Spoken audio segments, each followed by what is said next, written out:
الحمد لله رب العالمين والعاقبة للمتقين والصلاة والسلام على رسوله محمد وعلى آله وأصحابه أجمعين وعلى من تبعهم بإحسان إلى يوم الدين. أما بعد فأعوذ بالله من الشيطان الرجيم. بسم الله الرحمن الرحيم. لقد كان لكم أسوة حسنة في إبراهيم والذين معه إذ قالوا لقومهم إنا براء منكم ومما تعبدون من دون الله كفرنا بكم وبدا بيننا وبينكم العداوة والبغضاء أبدا حتى تؤمنوا بالله وحده.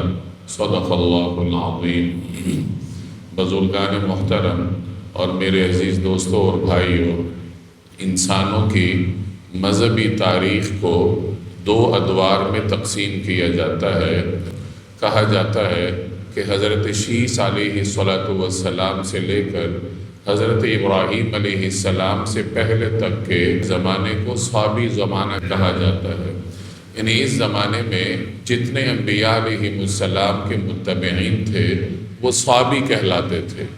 شیس علیہ السلام سے ان کا دور شروع ہوتا ہے کہ شیس علیہ السلام کے بعد جو حضرات آئے، انبیاء پر ایمان رکھا، توحید کے قائل ہوئے، عقیدہ رسالت کے قائل ہوئے، انبیاء علیہ السلام کی تعلیمات پر عمل کیا، تو ان سب کو صحابی کہا جاتا تھا. حضرت ابراہیم علیہ السلام کے بعد اللہ تبارک و تعالی نے پھر حنیفیت کے زمانے کا آغاز کیا.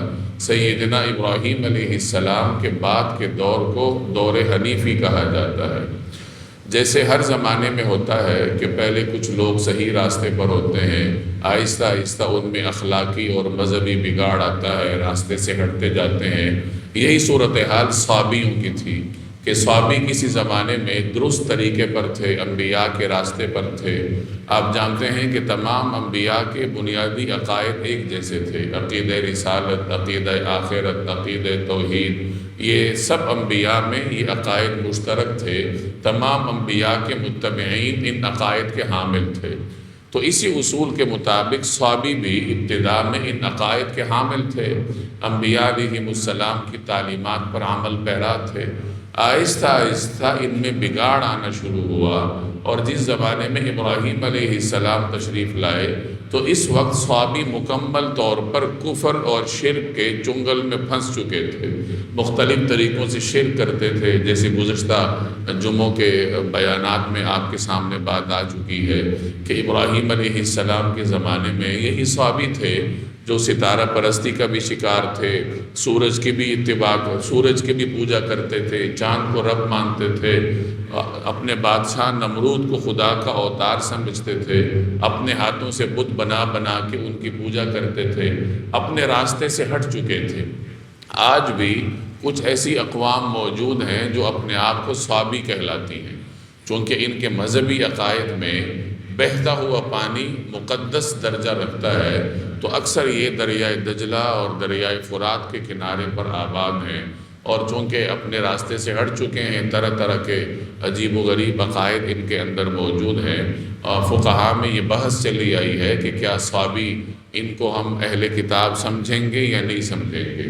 تو بہرحال ابراہیم علیہ السلام سے پہلے کا زمانہ انسانوں کی مذہبی تاریخ میں دور صحابی کہلاتا ہے. قرآن کریم میں بھی کئی مقامات پر صحابیوں کا ذکر ہے کہ چاہے کوئی یہودی ہے، چاہے کوئی نصرانی ہے، چاہے کوئی صحابی ہے، کوئی بھی ہے، اس کے لیے نجات کا ایک ہی راستہ ہے کہ وہ اللہ تبارک و تعالیٰ پر ایمان رکھے اور اس طریقے سے رکھے جیسے اللہ نے حکم دیا ہے. یعنی آج کے زمانے میں کوئی صحابی ہو، کوئی یہودی ہو، کوئی نصرانی ہو، کوئی بھی ہو، اس کے لیے نجات کا ایک ہی راستہ ہے کہ وہ رسول اللہ صلی اللہ علیہ وسلم کے طریقے پر چلے. ابراہیم علیہ السلام کے بعد جو انسان آئے انہیں حنیفی کہا جاتا ہے. ابراہیم علیہ السلام کو قرآن کریم میں حنیف کا لقب دیا گیا.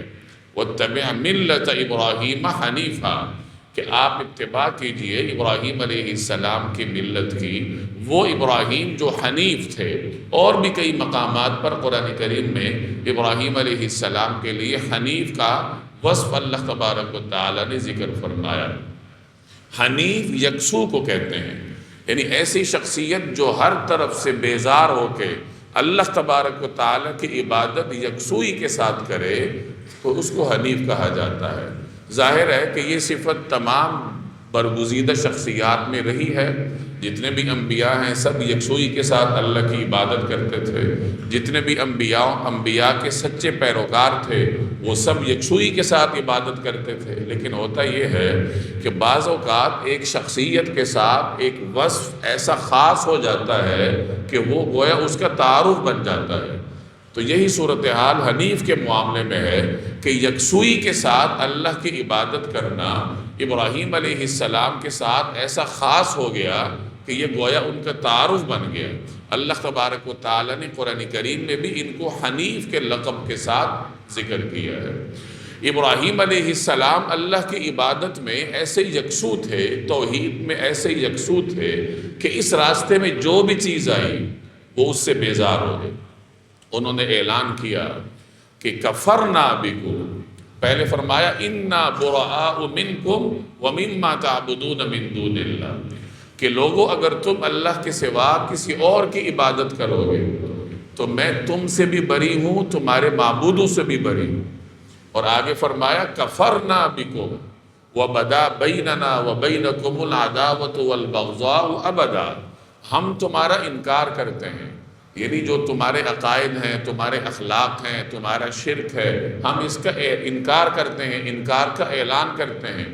اور مزید یہ کہ تمہارے اور ہمارے درمیان ایک ایسا بغض اور نفرت کا آغاز ہوا ہے جو کہ چلتا رہے گا ہمیشہ کے لیے، حتیٰ تؤمنوا باللہ وحدہ، یہاں تک کہ تم ایک اللہ پر ایمان نہ لاؤ۔ جب تک ایمان نہیں لاؤ گے ہمارے اور تمہارے درمیان نفرت اور بغض کی دیوار کھڑی رہے گی۔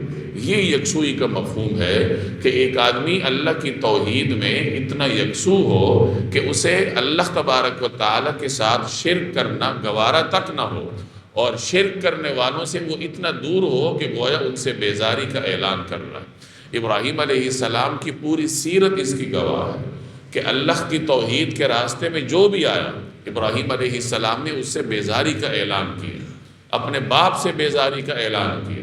جب انہوں نے دیکھا کہ میرا باپ تو کفر اور شرک کے چنگل میں پھنسا ہوا ہے، اسی دلدل میں غرق ہے، تو انہوں نے اپنے باپ سے بیزاری کا اعلان کیا۔ اور اس راستے میں جو بھی آیا، قوم کے لوگ آئے، قوم کے لوگوں سے برات کا اعلان کیا، برادری کے لوگ آئے، برادری کے لوگوں سے برات کا اعلان کیا، حکومت کے مقابلے میں آگے نمرود جیسے جابر بادشاہ کے دربار میں کھڑے ہو کے ابراہیم علیہ السلام نے عقیدہ توحید کا پرچم بلند کیا، اور اسی کی پاداش میں انہیں آگ میں ڈالا گیا، یہاں تک کہ اپنی برادری، اپنے والد، اپنے گھر، اپنے علاقے کو چھوڑ کے ہجرت کے راستے پہ گامزن ہو۔ تو یہ اسی کی تفصیل تھی کہ انا براء منکم ومما تعبدون من دون اللہ، کہ لوگوں تم اگر اللہ کے سوا کسی اور کی عبادت کرو گے تو میں تم سے بھی بری ہوں اور تمہارے معبودوں سے بھی بری ہوں۔ یہ ملت ابراہیمی کا وصف ہے، یہ اس کی امتیازی علامت ہے کہ ملت ابراہیمی کا پیروکار اللہ کی توحید میں اپنے آپ کو ایسا غرق کر لیتا ہے کہ اس راستے میں جو بھی چیز آتی ہے وہ اس سے برات کا اعلان کرتا ہے۔ آگے آپ صحابہ کرام کی زندگیوں کو دیکھ لیں۔ نبی کریم صلی اللہ علیہ وسلم کو اللہ نے حکم دیا وَاتَّبِعْ مِلَّةَ إِبْرَاهِيمَ حَنِيفًا، کہ اے حبیب آپ ملت ابراہیمی کی پیروی کیجئے، وہ ملت ابراہیمی، وہ ابراہیم جو اللہ کی یاد میں، اللہ کی عبادت میں بالکل یکسو تھے۔ ہمارا دین یہ ملت ابراہیمی ہی کی ایکسٹینشن ہے۔ جیسے میں نے عرض کیا کہ ابراہیم علیہ السلام کے بعد انسانوں کی جو مذہبی تاریخ ہے، مذہبی دور ہے، یہ حنیفی دور کہلاتا ہے۔ یعنی ان کے بعد جتنے بھی انبیاء تشریف لائے وہ گویا ملت حنیفیت کے علمبردار تھے، اور رسول اللہ صلی اللہ علیہ وسلم کی تشریف آوری کے بعد ملت حنیفیت یہ گویا بند ہو گئی دین محمدی میں، کہ اب حنیف وہی کہلائے گا جو جناب رسول اللہ صلی اللہ علیہ وسلم کا پیروکار ہے۔ جیسے صحابی کے بارے میں نے عرض کیا کہ اپنے زمانے میں یہ درست راستے پر تھے، بعد میں راستے سے ہٹ گئے۔ یہی صورتحال یہود اور عیسائیوں کی ہے کہ اپنے زمانے میں یہ درست طور پر حنیف تھے، ملت حنیفی کے پیروکار تھے، لیکن آہستہ آہستہ یہ ملت حنیفی سے ہٹ گئے۔ جب رسول اللہ صلی اللہ علیہ وسلم کا انکار کیا، آپ علیہ الصلوۃ والسلام کی نبوت پر ایمان نہ لائے، تو جیسے صحابی بگڑ گئے تھے اور وہ صحابی نہ رہے، اسی طرح یہ بھی ملت حنیفیہ سے باہر ہو گئے۔ اب ان کو حنیف نہیں کہا جائے گا، حنیف وہی ہے جو جناب رسول اللہ صلی اللہ علیہ وسلم کا پیروکار ہے۔ صحابہ کرام نے حنیفیت کا حق ادا کیا کہ ایسے یکسو ہو کے توحید کی دعوت کو معاشرے میں عام کیا کہ اس راستے میں جو بھی آیا انہوں نے کسی کی پرواہ نہیں کی، چاہے وہ ماں ہی کیوں نہ۔ حضرت سعد بن ابی وقاص رضی اللہ تعالی عنہ معروف صحابی ہیں، 10 مبشرہ میں سے ہیں۔ 17 برس کی عمر میں یہ مسلمان ہوئے تھے، بالکل نوخیز نوجوان تھے، اپنی والدہ کے بڑے اطاعت گزار تھے، اپنے ماحول میں معروف تھے، اپنی والدہ کی اطاعت شعاری میں۔ لیکن ان کی والدہ اسلام کے مخالف تھی۔ جب انہیں معلوم ہوا کہ سعد مسلمان ہو گیا تو انہوں نے اپنے بیٹے کو حکم دیا کہ اس دین کے راستے سے باز آ جاؤ، واپس اپنے آباء و اجداد کے دین پر آؤ، شرک کی طرف آؤ۔ حضرت سعد نے انکار کیا اور عرض کیا کہ اماں جان یہ نہیں ہو سکتا۔ تو والدہ نے بھوک ہڑتال شروع کر دی۔ والدہ نے کہا اگر تم میری بات نہیں مانو گے تو میں نہ کچھ کھاؤں گی نہ کچھ پیوں گی، یہاں تک کہ اسی طرح میری جان چلی جائے اور لوگ تجھے ماں کا قاتل کہیں گے کہ ماں تیری وجہ سے دنیا سے گئی ہے۔ تو حضرت سعد نے عرض کیا کہ اماں جان اگر آپ کی 100 جانیں ہوں اور ہر جان ایک ایک کر کے نکلے، یک کے بعد دیگرے نکلے، تو آپ کی 100 کی 100 جانیں نکل جائیں گی، لیکن میں دین کے راستے سے نہیں ہٹوں گا، میں توحید سے واپس شرک کی طرف نہیں آؤں گا۔ تو بیٹے کا یہ عزم دیکھ کر پھر ماں نے اپنی بھوک ہڑتال ختم کر دی، اور اسی پر اللہ تبارک و تعالی نے پھر سورہ لقمان کی آیات نازل کی اور مسلمانوں کو یہ تعلیم دی کہ لوگوں اپنے والدین کی اطاعت کرو، والدین کے ساتھ محبت کرو، لیکن اگر والدین تمہیں شرک کا حکم دیتے ہیں، اللہ تبارک و تعالی کی نافرمانی کا حکم دیتے ہیں، تو والدین کے ایسے حکم کو تسلیم نہیں کیا جاتا۔ نبی کریم صلی اللہ علیہ وسلم نے فرمایا لا طاعت لمخلوق فی معصیت الخالق، اللہ کی نافرمانی میں مخلوق کی اطاعت نہیں کی جاتی۔ مخلوق میں سے کوئی بھی ہو، آپ کو کوئی ایسا حکم دیتا ہے جس پہ عمل درآمد کرنے میں اللہ کا حکم ٹوٹتا ہے، تو مخلوق کے ایسے حکم کو نہیں مانا جاتا۔ مخلوق کے جتنے بھی رشتے ہیں وہ خالق کے حکم کے تابع ہیں۔ خالق کے حکم کے اندر رہتے ہوئے اگر آپ مخلوق کی اطاعت کر سکتے ہیں تو کرنی چاہیے۔ جہاں خالق کا حکم ٹوٹتا ہے تو وہاں مخلوق کے حکم پر عمل کرنے کی اجازت نہیں ہے۔ تو حضرت سعد نے یہی کیا کہ اماں کو کہا کہ اماں جان آپ کی اطاعت سر آنکھوں پہ، سب کچھ آپ کا تسلیم ہے، لیکن آپ کا یہ حکم میں نہیں مان سکتا کہ میں شرک کے راستے پر گامزن ہو جاؤں۔ اس زمانے میں عرب معاشرے میں سروائیو کرنے کے لیے ضروری تھا کہ آپ کسی قبیلے سے تعلق رکھتے ہیں۔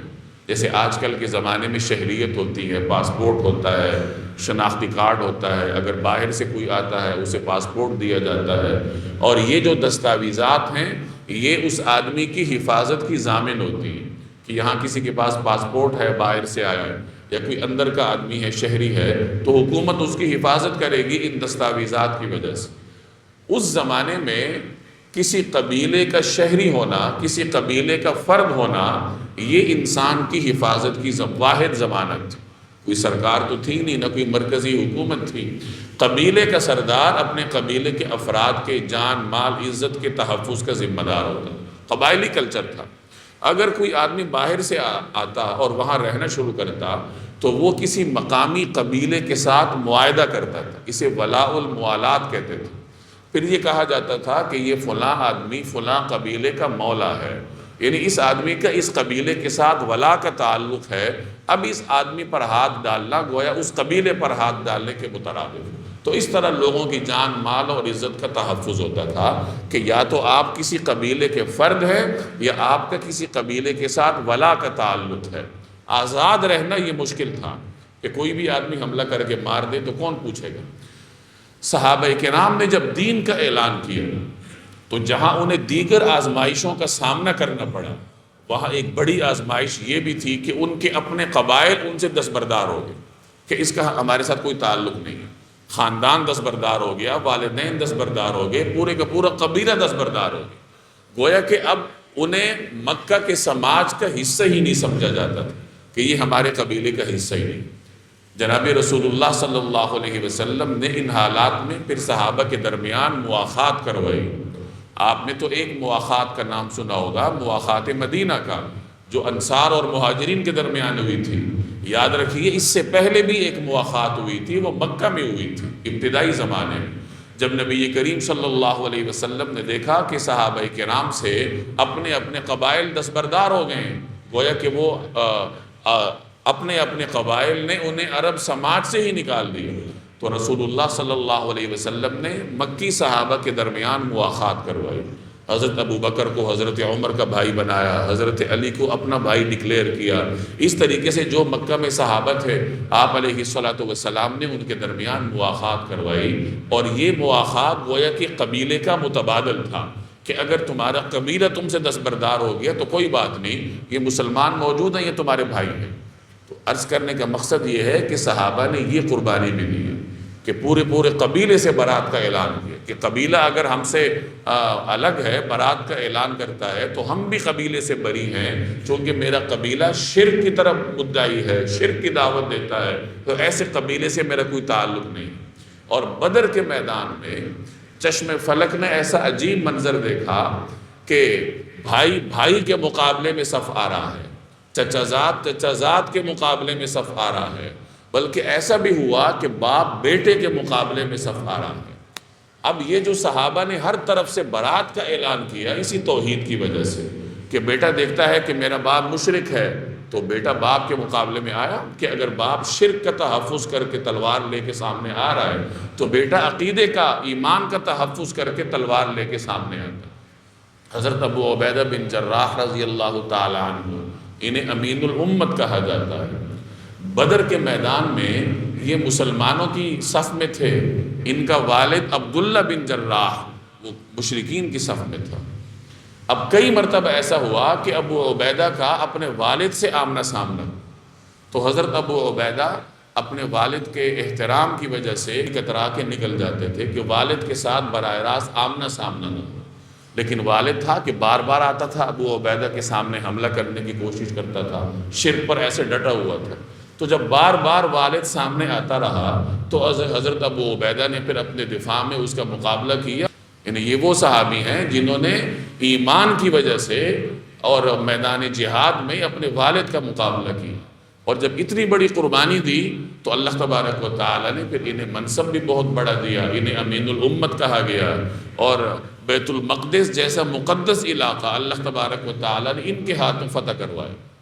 حضرت حذیفہ رضی اللہ تعالی عنہ جلیل القدر صحابی ہیں، یہ مسلمانوں کی فوج میں تھے، ان کا والد عتبہ وہ مشرکین کی فوج میں تھا۔ حضرت ابو بکر صدیق یہ مسلمانوں کی فوج میں تھے، ان کا ایک بیٹا ابھی مشرک تھا، وہ سامنے مشرکین کی فوج میں تھا۔ بعد میں اللہ نے اسے اسلام کی توفیق دی تو ایک موقع پہ اس نے اپنے والد سے کہا کہ ابا جان، بدر کے میدان میں کئی مرتبہ آپ میری تلوار کی زد میں آئے، لیکن میں نے آپ کا لحاظ کیا کہ آپ میرے والد ہیں۔ تو ابو بکر نے فرمایا کہ تم نے تو لحاظ کیا، لیکن اگر تم میری تلوار کی زد میں آتے تو میں ایک لمحہ بھی لحاظ نہ کرتا، میں تمہیں اس وقت اپنا بیٹا نہ سمجھتا، میں تمہیں اس وقت شرک کا علمبردار سمجھتا کہ تم مشرکین کے تحفظ میں تلوار لے کر جناب رسول اللہ صلی اللہ علیہ وسلم کے مد مقابل صف آ رہا ہو۔ حضرت عمر رضی اللہ تعالی عنہ اپنے ماموں کے مقابلے میں آئے۔ تو یہ صورتحال تھی۔ یہ کس وجہ سے؟ یہ وہی صورتحال کہ ملت حنیفی کے علمبردار تھے، اور ملت حنیفی کا بنیادی مطالبہ ہی یہ ہے کہ اللہ کے سوا ہر چیز سے برات کا اعلان کریں۔ حضرت ابراہیم کا یہ اعلان یاد رکھیں کہ اِنَّا بُرَآءُ مِنْكُمْ وَمِمَّا تَعْبُدُونَ مِن دُونِ اللَّهِ، اگر تم اللہ کے مخالف ہو، اللہ کے ساتھ شرک کرتے ہو، تو ہم تم سے بھی بری ہیں اور تمہارے معبودوں سے بھی بری ہیں۔ تو درست ملت حنیفی کا علمبردار وہی ہوتا ہے جو ایک اللہ کے لیے پوری کائنات کو چھوڑنے کا حوصلہ رکھتا ہو۔ یہی جناب رسول اللہ صلی اللہ علیہ وسلم کی تعلیمات ہیں کہ انسان اب اللہ تبارک و تعالیٰ کی رضا کو دیکھے، اللہ کی رضا میں جو چیز بھی آڑے آتی ہے اسے قربان کر دے۔ اور یہ عید قربان بھی ہمیں یہی درس دیتی ہے۔ مال سے ہر آدمی کو محبت ہوتی ہے، مویشیوں سے بھی ہر آدمی کو محبت ہوتی ہے، لیکن 10 ذی الحج کو مسلمان اس بات کا ثبوت دیتا ہے کہ میں اللہ کی رضا کے لیے مال سے بھی بری ہوں، ہر رشتے ناطے سے بری ہوں۔ اللہ تبارک و تعالیٰ نے حکم دیا ہے تو میں جانور کے گلے پر چھری چلا رہا ہوں۔ تو یہ ملت حنیفی کے علمبردار ہونے کے تقاضے ہیں کہ انسان کے اندر اتنا حوصلہ ہو کہ اللہ کی رضا کے مقابلے میں جو بھی چیز حائل ہو اسے قربان کرنے کی صلاحیت رکھتا ہو، اتنی سکت اس کے اندر موجود ہو۔ آج میں اور آپ اپنا جائزہ لیں، ہم مال کی محبت میں دین کے کتنے احکامات کو قربان کر دیتے ہیں۔ اللہ کا حکم ہے کہ مال حلال طریقے سے کماؤ، لیکن ایک مسلمان مال کی محبت میں آ کر جب مال کمانے کے لیے بیٹھتا ہے تو وہ یہ نہیں دیکھتا کہ یہ کون سا راستہ ہے۔ بسا اوقات ایک ایسا آدمی جو مساجد میں صف اول کا نمازی ہوتا ہے، تکبیر اولیٰ کے ساتھ نمازیں پڑھتا ہے، لیکن جب معاملات کی باری آتی ہے تو ناپ تول میں ڈنڈی مارتا ہے، دوسرے کو دھوکہ دینے سے باز نہیں آتا اور اس کے لیے مختلف تعویلیں بھی گھڑ لیتا ہے۔ تو ایسا نہیں ہوتا، یعنی صرف نماز پڑھنا کافی نہیں ہے، بلکہ اتنی اپنے اندر سکت پیدا کرنی ہے، اتنا اپنے اندر حوصلہ پیدا کرنا ہے کہ آپ اللہ کی رضا کے لیے مال قربان کرنے پر آمادہ۔ اسی طرح انسان اولاد کی محبت میں کیا کچھ نہیں کرتا، بیوی بچوں کی محبت میں کیا کچھ نہیں کرتا، حدود پامال کر دیتا ہے۔ معلوم ہوتا ہے کہ یہ راستہ غلط ہے، بیوی بچوں کی خواہشات غلط ہیں، لیکن بیوی بچوں کی محبت اللہ کے حکم کے راستے میں آڑے آ جاتی ہے، دوستوں کی محبت اللہ تبارک و تعالیٰ کے حکم کے راستے میں آڑے آ جاتی ہے۔ بسا اوقات کوئی ذاتی خواہش ہے، آرام پسندی ہے، تو وہ اب ہماری اپنی ذاتی خواہش اللہ تبارک و تعالیٰ کے حکم کے راستے میں آڑے آ جاتی ہے۔ تو اگر کوئی آدمی اپنی خواہشات اللہ تبارک و تعالیٰ کے حکم کے آگے قربان نہیں کر سکتا تو وہ اپنے آپ کو ملت حنیفی کا پیروکار بھی نہیں کہہ سکتا۔ بے شک اس نے بقرہ عید کے موقع پہ اونٹ قربان کیا ہو، لاکھوں روپے کی جانور قربان کیے ہو، لیکن اگر وہ پورا سال اپنی خواہشات کی قربانی نہیں دے سکتا تو وہ قربانی اس کے کسی کام نہیں آئے گی، کیونکہ اس نے اس کا فلسفہ ہی پورا نہیں کیا۔ نیکیاں اللہ کی بارگاہ سے اس کو مل جائیں گی، لیکن قربانی کا جو سبق ہے، ملت حنیفی کے علمبردار ہونے کا جو تقاضا ہے، وہ اس نے پورا نہیں کیا، تو نہ اس کو حنیف کہا جائے گا اور نہ یہ کہا جائے گا کہ اس نے قربانی سے کوئی سبق حاصل کیا۔ تو خلاصہ یہ نکلا کہ ہم ابراہیم علیہ السلام کی ملت کے پیروکار ہیں، جناب رسول اللہ صلی اللہ علیہ وسلم کی سنت کے داعی ہیں، آپ کی سنت کے عالم بردار ہیں۔ اس کا اولین تقاضا یہ ہے کہ ہم نے اپنے ہر معاملے میں سنت کو ترجیح دینی کہ رسول اللہ صلی اللہ علیہ وسلم کی سنت اس معاملے میں کیا ہے، چاہے وہ مال کمانا ہو، چاہے وہ ذاتی خواہش ہو، چاہے وہ بیوی بچوں کی خواہش ہو، چاہے وہ کوئی بھی تقاضا ہو، اگر وہ دین کے تقاضے سے ٹکراتا ہے تو پھر آپ میں اتنی صلاحیت ہونی چاہیے کہ آپ دین کے تقاضے کو اوپر رکھو اور دنیاوی تقاضے کو قربان کر دو۔ اللہ تبارک و تعالی عمل کرنے کی توفیق عطا فرمائے۔